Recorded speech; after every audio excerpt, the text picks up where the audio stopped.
अस्सलाम वालेकुम, मैं हूं नीलम असलम। कैसे हैं आप सब लोग। नूर मुकद्दम केस के ऊपर सबसे पहले बात होगी। जो मुल्क में दीगर सियासी मंजरनामा चल रहा है उसके ऊपर बात करूंगी, लेकिन बिल्कुल एंड में।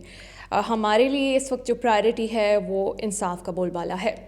उस्मान मिर्ज़ा केस के ऊपर भी बात करूंगी। थेरेपी वर्क्स की टीम इस वक्त अपने आप को बचाने के लिए जो कर रही है और अपने बिजनेस को बचाने के लिए जो कुछ कर रही है उसके ऊपर भी बात होगी। और सबसे पहले मैं आपको ये बताऊंगी कि थेरेपी वर्क्स जैसे कितने सेंटर्स पाकिस्तान में काम कर रहे हैं और किस तरह की एक्टिविटीज़ में मुलव्वस हैं। और ऐसा ही एक पर्सनल एक्सपीरियंस किसी ने मुझसे शेयर किया है, तो सबसे पहले वो आपके सामने रखती हूँ। और फिर आप भी जानते हैं कि अब सिर्फ चंद ही घंटे बाकी रह गए हैं जब इन 12 मुल्ज़िमान पर फ़र्द जुर्म आयद होगी। और ये केस जो है इसके लिए इस्लामाबाद हाई कोर्ट ने पहले ही कहा है कि इसको 2 मंथ्स के अंदर 8 वीक्स के अंदर इसका जो फ़ैसला है वो सुनाया जाए। तो खैर एक पर्सनल एक्सपीरियंस मैं आपके साथ शेयर करती हूँ। थेरेपी वर्क्स जैसे जितने सेंटर्स इस वक्त पाकिस्तान में काम कर रहे हैं, मैंने पहले भी आपको याद होगा एक वीडियो बनाई थी जिसमें मैंने आपको बताया था कि तकरीबन 70% ऐसे जो थेरेपी सेंटर्स काम कर रहे हैं वो गवर्नमेंट से रजिस्टर्ड नहीं है, उनके पास कोई लाइसेंस नहीं है और वो गैर कानूनी तरीके से काम कर रहे हैं। और उनमें से कुछ ऐसे सेंटर्स हैं जिनकी मैंने आपको हालत ज़ार बताई थी कि वहाँ पर पेशेंट्स को रखा जाता है, उनको 2-2 महीने सूरज की रोशनी नहीं देखने दी जाती, उनको मेडिकेशन क्या दी जा रही है इसका भी कोई रिकॉर्ड मौजूद नहीं है। चूँकि मैं वीडियोस बना रही हूँ तो एक ख़ातून उन्होंने मुझसे रब्ता किया और उन्होंने जो अपनी पर्सनल स्टोरी है वो मेरे साथ शेयर की, वो मैं आपके सामने रखती हूँ। उन्होंने ये कहा कि उनको मैं ज़्यादा डिटेल्स में नहीं जाऊंगी, उनकी जो प्राइवेसी है उसको मेंटेन किया जाएगा। उन्होंने कहा कि उनको भी इसी तरह से वो मेंटल हेल्थ के साथ स्ट्रगल कर रही थी और उनकी जो फैमिली है वो एक बड़े जाने माने डॉक्टर के पास जा रही थी लाहौर में। और उसके बाद उनकी हालत ज़्यादा बिगड़ गई, वो एक थेरेपी सेंटर गई और वहाँ पे 15 दिन के लिए उनको एडमिट रखा गया। और बाद में रियलाइज़ हुआ, बाद में पता चला कि जिस बीमारी के लिए वहाँ पर उनका ट्रीटमेंट हो रहा था वो बीमारी उनको कभी थी ही नहीं। अब आप इससे अंदाज़ा लगा लें कि 15 डेज़ उनके उस बंदी के पेरेंट्स से पैसे बटोरे गए, उसको टॉर्चर में रखा गया और उनको इतना खौफज़दा कर दिया गया कि उनकी जो बेटी है उसको इतनी ख़तरनाक बीमारी है। और बाद में पता चलता है कि ऐसी कोई बीमारी ही नहीं थी। ऑब्वियसली जो लोग अफोर्ड करते हैं वो ऐसे थेरेपी सेंटर्स में चले जाते हैं जब उनके बच्चों के साथ ऐसे कोई मामलात आते हैं। और चूँकि वो नहीं चाहते कि किसी को पता चले, वो ज़्यादा इस बारे में बात भी नहीं करते और वो चाहते हैं कि इन जो मेंटल हेल्थ के इश्यूज़ हैं इनको रिजॉल्व कर लिया जाए।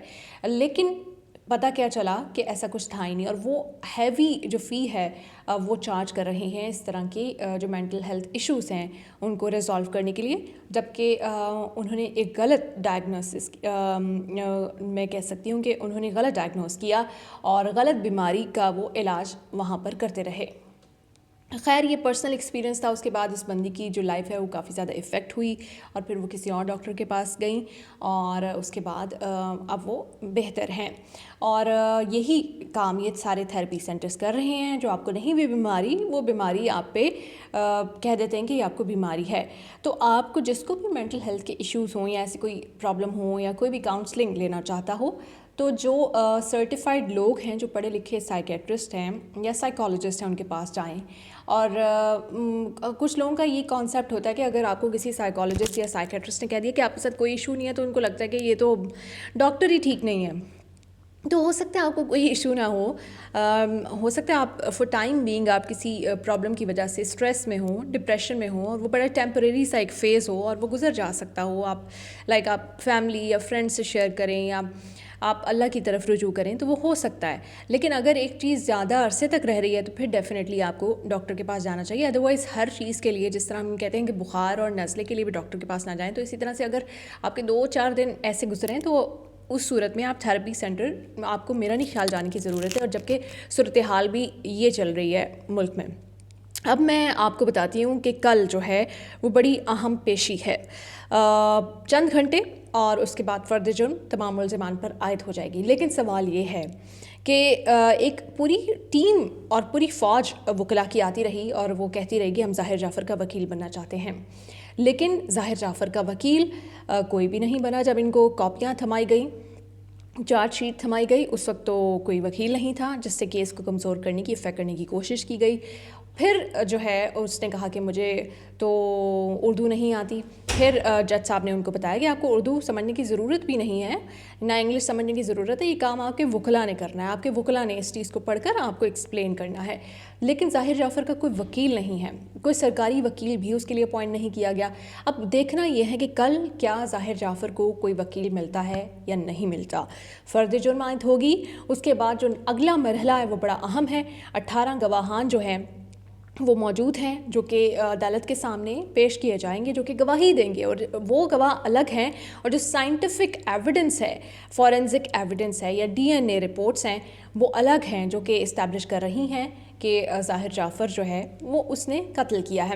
اور اس کے جو پیرنٹس ہیں ان کی جو اعانت جرم ہے وہ اس طرح سے ثابت ہو سکتی ہے کہ اگر آپ کو یاد ہو کہ جس فیصلے میں ان کی جو ضمانتیں مسترد کی گئی ہیں اسی فیصلے میں یہ کہا گیا ہے کہ جو آپ کی ذمہ داری ہوتی ہے اگر آپ وہ بھی نہیں نبھاتے تو بھی اعانت جرم ہوتی ہے. اعانت جرم انڈائریکٹ بھی ہو سکتی ہے. اور سملر رول جو ہے وہ تھراپی ورکس کے اوپر اپلائی ہوگا, جو کہ اب اپنے CEO بدل کے اپنا بزنس جو ہے وہ اوپن کرانے کی کوشش کر رہے ہیں اور معصوم بن رہے ہیں, کیونکہ ان کو ذاکر جعفر نے بتا دیا تھا کہ ان کے بیٹے کے ساتھ لڑکی ہے, وہاں پر موجود ملازمین نے بتا دیا تھا, انہوں نے خود دیکھ لیا تھا, کسی نے پولیس کو کال نہیں کی. تو اس لیے جو اعانت جرم ہے وہاں پر بھی ثابت ہو جائے گی. ان کی جو بیل کی اپلیکیشن ہے وہ اس پہ کارروائی ہوگی 21 اکتوبر کو. کافی لمبا ٹائم دے دیا گیا ان کو باہر, لیکن چلیں جتنا بھی گزار لیں, باہر بیٹھ کے یہ پلاننگ ضرور کر رہے ہیں کہ اپنا تھراپی سینٹر کیسے کھولنا ہے, لیکن جانا تو پھر بھی ان کو اندر ہی پڑے گا. تو یہ کل کا دن بڑا اہم ہے اور ہماری نظریں اس کیس کے اوپر ہیں, عثمان مرزا کیس کے اوپر بھی, اور ہر ایسے کیس کے اوپر ہیں جس کے اوپر آواز اٹھانا بڑا ضروری ہے. بار بار ان دونوں کیسز کی ہم بات کیوں کرتے ہیں؟ کیونکہ یہ ٹیسٹ کیس ہیں.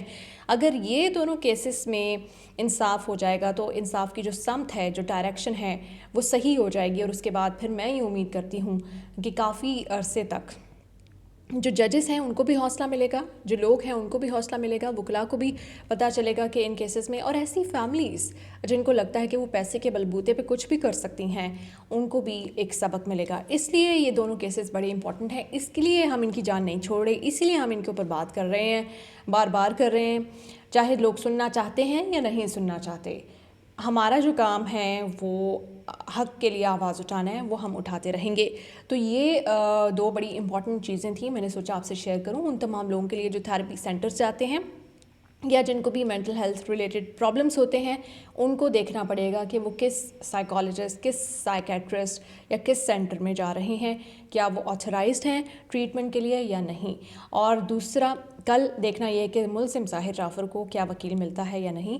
اگر کل بھی وکیل نہیں ہوتا اس کا تو پھر یہ کوشچن ریز کرے گا سیریس قسم کے کہ اگر وہ خود سے کچھ نہیں کر رہے, حالانکہ اس کے ماں باپ کی تو ایک پوری لیگل ٹیم ہے, اور وکیل ہر کیس کے لیے ڈفرینٹ وکیل ہوتا ہے اور مہنگے سے مہنگا اور اچھے سے اچھا ہوتا ہے, جو کہ فائدہ ان کو نہیں دے رہا. لیکن ظاہر جعفر کے لیے وکیل اب تک کیوں ہائر نہیں کیا گیا, اور اگر نہیں تو پھر سرکاری وکیل کیوں نہیں اب تک اپوائنٹ کیا گیا. تو یہ بڑا سیریس کویشچن ہے, کیونکہ 2 مہینے آپ کو یاد ہو, 2 مہینے میں اس کیس کا جو ہائی کورٹ کے جج ہیں انہوں نے کہا ہے فیصلہ کیا جائے, اور ہونا بھی چاہیے ٹیکنیکلی, آئیڈیلی بھی 2 مہینے میں اس کا فیصلہ ہونا چاہیے. اب دیکھتے ہیں کہ کل اس کیس میں کیا ہوتا ہے. کل کا دن بڑا امپورٹنٹ ہے, مجھے یقین ہے جس طرح مجھے انتظار ہے آپ سب کو بھی کل کے دن کا انتظار ہوگا. مجھے بھی اپنی دعاؤں میں یاد رکھیے گا. اور سیاسی منظرنامے پہ میں صرف یہ کہنا چاہوں گی کہ یہ جتنے لوگوں نے اپنا جو پیسہ ہے وہ باہر چھپا کے رکھا ہوا ہے اور ٹیکس نہیں ادا کرتے, صرف اگر ان چند شخصیات کا پیسہ واپس آ جائے اور یہ صرف ٹیکس دے دیں اس پہ قانونی طور پہ جو ان کا ٹیکس بنتا ہے, تو پاکستان کے بہت سارے جو مسئلے ہیں وہ ریزالو ہو سکتے ہیں, اور پاکستان کا جو قومی خزانہ ہے وہ بھی مضبوط ہو سکتا ہے. مجھے اپنی دعاؤں میں یاد رکھیے گا. پاکستان زندہ باد.